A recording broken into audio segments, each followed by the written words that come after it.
Jizzax shahrida 27-mart Xalqaro teatr kuni munosabati bilan bayram tadbiri bo'lib o'tdi. Viloyat musiqali drama teatrida o'tkazilgan tadbirda soha fidoyilari hamda keng jamoatchilik vakillari ishtirok etdilar. Tadbirda so'z olgan Jizzax viloyat hokimi o'rinbosari Sardor Shukurulayev Jizzax viloyat musiqali drama teatri hamda Qo'g'irchoq teatri jamoalarini muborakbod etgan holda viloyat hokimi tabrigini o'qib eshittirdi. Jahondagi eng ommaviy va ta'sirchan san'at turlaridan biri bo'lgan teatr asrlar davomida odamlarni insoniylik va ezgulikka chorlab, ularning qalbida oliyjanob fazilatlar, go'zal his-tuyg'ularni kamol toptirishga, jamiyat hayotida tinchlik, do'stlik va hamjihatlik, yuksak axloq va adolat tamoyillarini mustahkamlashga xizmat qilib kelayotganligi ta'kidlangan tadbir davomida teatr san'ati vakillariga tashakkurnomalar va esdalik sovg'alari tantanali ravishda topshirildi.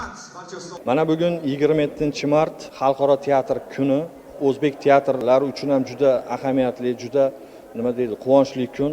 Shu kun munosabati bilan barcha o'zbek teatr xodimlarini, ixlosmandlarini, jonkuyarlarini mana shu bayram bilan tabriklab qolaman. Bizni teatrda juda ko'p spektakllar, rang-barang spektakllar sahnalashtiryapti. Buni tomoshabinlarga namoyish etyapmiz va tomoshabinlarning yuz ko'zidan mamnuniyatni ko'rib biz yana ham teatr ijodkorlari kuch olib, motivatsiya olib deymizmi?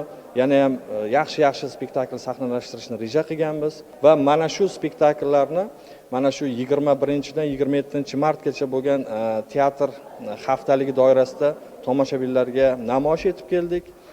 O'ylaymanki, spektakllarimiz tomoshabinlarga juda manzur bo'ldi. Mana bugun Xalqaro teatr kunini ham juda yuqori kayfiyatda nishonlayapmiz.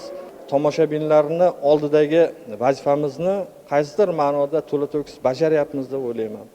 Taqdirlash marosimi badiiy chiqishlar bilan davom ettirildi. Musiqali drama teatri ijodkorlarining o'ziga xos chiqishlari mehmonlar tomonidan iliq qarshi olindi. Tadbir davomida viloyatimizning xushovoz xonandalari ishtirokida konsert dasturi ham yig'ilganlar e'tiboriga havola etildi. Qo'shiqlar, raqslarga yo'landi. Umuman olganda tashkil etilgan tadbir ijodga bo'lgan e'tibor teatr sohasi vakillarining ko'nglini tog'dek ko'targani rost.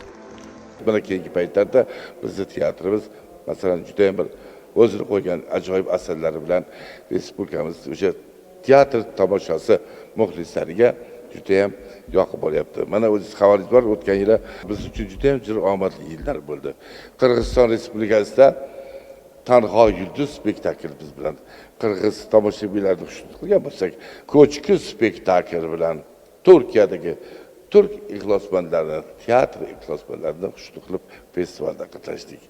Bugun bizni teatrimizni katta yoshdagi ustoz san'atkorlar bilan birgalikda yosh umidli ijodkorlarimiz ham, yoshlarimiz ham xizmat qilib kelyapti. Men aytmoqchi bo'lganim, qutlug' bo'lsin bayramlaringiz. Omon bo'ling ijodkorlarim. Muxlis uchun tanho yulduzsiz iftixorim san'atkorlarim deya barcha teatr ixlosmandlarini, teatr aktyorlarini bayram bilan tabriklab qolaman.